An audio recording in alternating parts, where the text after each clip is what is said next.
Sebelum dibangunkan menjadi sebuah pelabuhan, Singapura adalah hanya wilayah yang masih ditutupi oleh hutan bakau serta lumpur. Kedatangan Stamford Raffles ke Singapura adalah mencari sebuah pelabuhan baharu bagi Britain untuk memecahkan monopoli perdagangan Belanda di Asia Tenggara. Pada 1 Februari 1819, ini adalah permulaan kepada Britain untuk mengembangkan kekuasaan mereka di Singapura dan cita-cita Raffles untuk menjadikan Singapura sebagai pelabuhan kian tercapai. Pada awal abad ke-19, British dan Belanda bersaing hebat di Asia Tenggara. Justru itu, British memerlukan satu pelabuhan baru yang bukan sahaja bebas dari kawalan Belanda, tetapi juga strategik dari segi kedudukan geografi untuk memperkukuhkan pengaruh mereka di rantau ini. Singapura dipilih kerana kedudukannya yang sangat strategik di hujung selatan Selat Melaka, iaitu di laluan penting perdagangan dunia. Lokasinya sesuai kerana perairan yang dalam, terlindung dari monsun dan dekat dengan laluan kapal dagang. Raffles juga memperkenalkan konsep pelabuhan bebas tanpa cukai yang mana berjaya menarik ramai pedagang antarabangsa. Ini menjadikan Singapura pusat pengagihan barang seperti teh, rempah dan biji timah.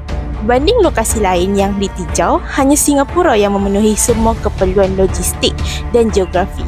Dalam masa kurang 20 tahun, Singapura muncul sebagai pelabuhan entrepot utama di Asia Tenggara. Persaingan kuasa imperial juga mendorong Stamford Raffles membuka pelabuhan bebas di Singapura. Pada awal abad ke-19, kuasa-kuasa imperial giat meluaskan tanah jajahan mereka. Situasi ini merujuk kepada tindakan sesebuah negara menjajah atau menguasai negara lain bagi kepentingan tertentu. Tindakan Stamford Raffles menjadikan Singapura sebagai pelabuhan bebas merupakan langkah yang strategik dalam menghadapi persaingan sengit kuasa-kuasa seperti Amerika, Rusia dan Perancis yang turut berminat dalam perdagangan luar. Hubungan antara British dan Belanda semakin tegang dalam perebutan kuasa di Asia Tenggara. Belanda telah lama menguasai perdagangan melalui dasar monopoli ketat oleh Syarikat Hindia Timur Belanda, khususnya di Jawa, Sumatera dan Kepulauan Maluku.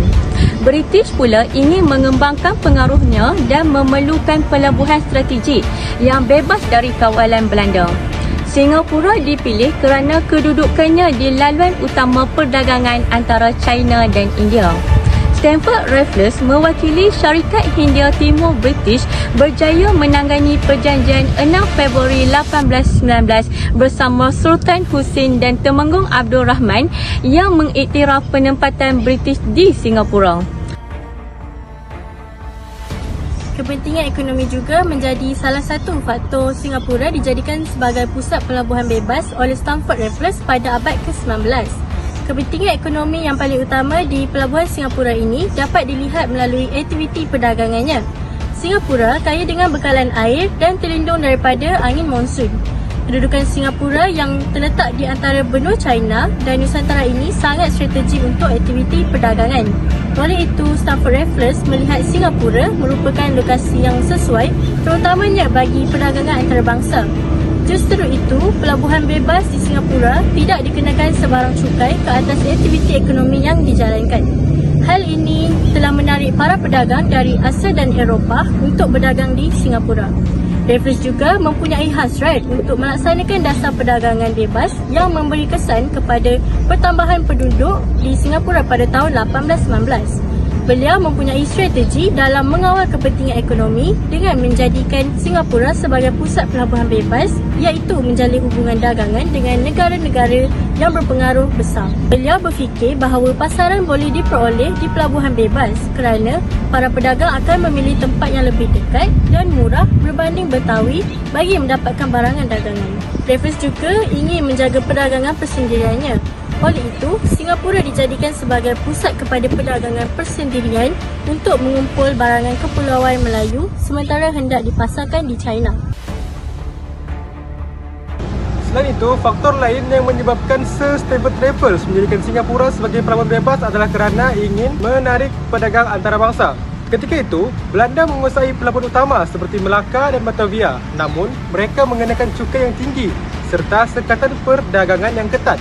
Keadaan ini menyebabkan ramai pedagang berasa tidak berpuas hati.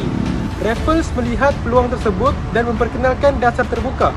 Beliau mengecualikan cukai pelabuhan dan menghapuskan sekatan dagangan, kecuali terhadap barangan tertentu seperti opium dan alkohol.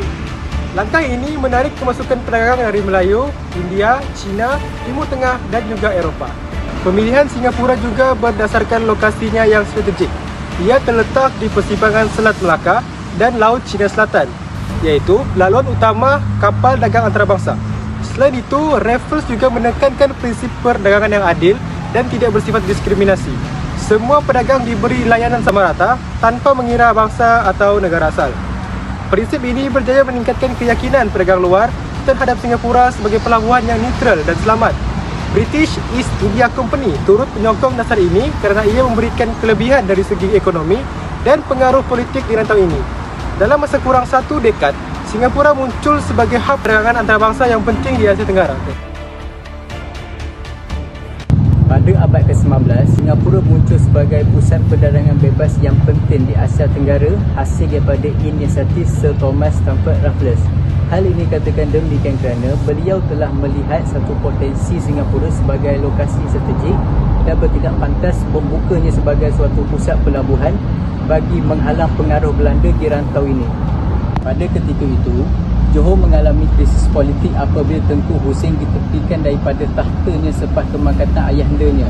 Perkara ini berlaku apabila adiknya iaitu Tengku Abdul Rahman dinaikkan sebagai seorang sultan kerana mendapat pengaruh daripada Tuan Muda Johor iaitu Raja Jaafar. Tindakan ini membolehkan British menampak secara sah dan mula membina pangkalan serta membangunkan ekonomi di sana.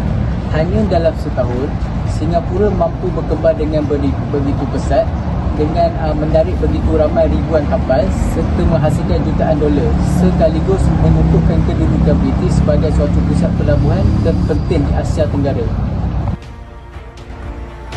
Kesimpulannya, Stamford Raffles memutuskan untuk menjadikan Singapura sebagai pelabuhan bebas memberi kelebihan kepada Singapura dari segi ekonomi terutamanya. Tindakan British yang mencari peluang dan memanfaatkan kedudukan geografi Singapura yang menyaingi pelabuhan-pelabuhan serantau membuahkan hasil yang menguntungkan kepada Singapura. Pelabuhan Singapura yang merupakan pelabuhan bebas bermakna tidak mengenakan sebarang cukai import atau ekspor dan ini menjadi satu tarikan kepada pedagang-pedagang luar untuk berdagang ke Singapura. Dan ini juga menjadi titik tolak kepada kemajuan Singapura sebagai sebuah negara moden sehingga ke hari ini.